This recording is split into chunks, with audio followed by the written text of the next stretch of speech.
আমার কাছে তো টাইম নেই কি আমি কিছু আপনার কাছে বলবো, আমি ভারত থেকে এসেছি, টাইম নেই দাদা, বসে আমি অপেক্ষা করেছিলাম। আল্লামা আবুল কাসিম বলেছিলেন হুজুর বসুন, হুজুর বসুন, হুজুর বসুন, আমি সবার কথাটা শুনলাম, তারপরে আমার বাড়ি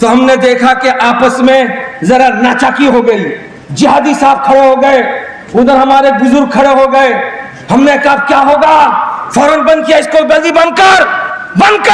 اگر بند نہیں کرے گا تو باطل پورے جلسے کو بند کر دے گا اور کہے گا کہ جلسے میں ہنگامہ ہو گیا.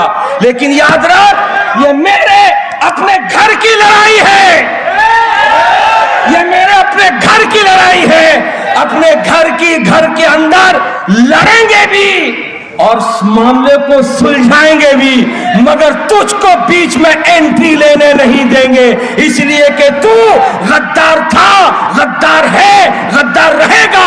تیرے بارے میں اعلیٰ حضرت نے آج سے 100 سال پہلے لکھ دیا تھا کہ تجھ سے اور جنت سے کیا مطلب, منافق دور ہو, ہم رسول اللہ کے, جنت رسول اللہ کی. حضرات, زندگی نے وفا کیا.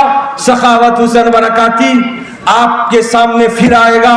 ہمارا منجو بھائی زندہ باد, اس نے محنت کیا اور مجھے ان علماء اکرام حضور مسعود صاحب قبلہ اور دیگر لوگوں سے کہہ کر کے کہا کہ کولکاتہ کا بوکتا لائے گا, ایسا بوکتا کہ تقریر سنے گا ایک بار, یاد رکھے گا 1000 بار.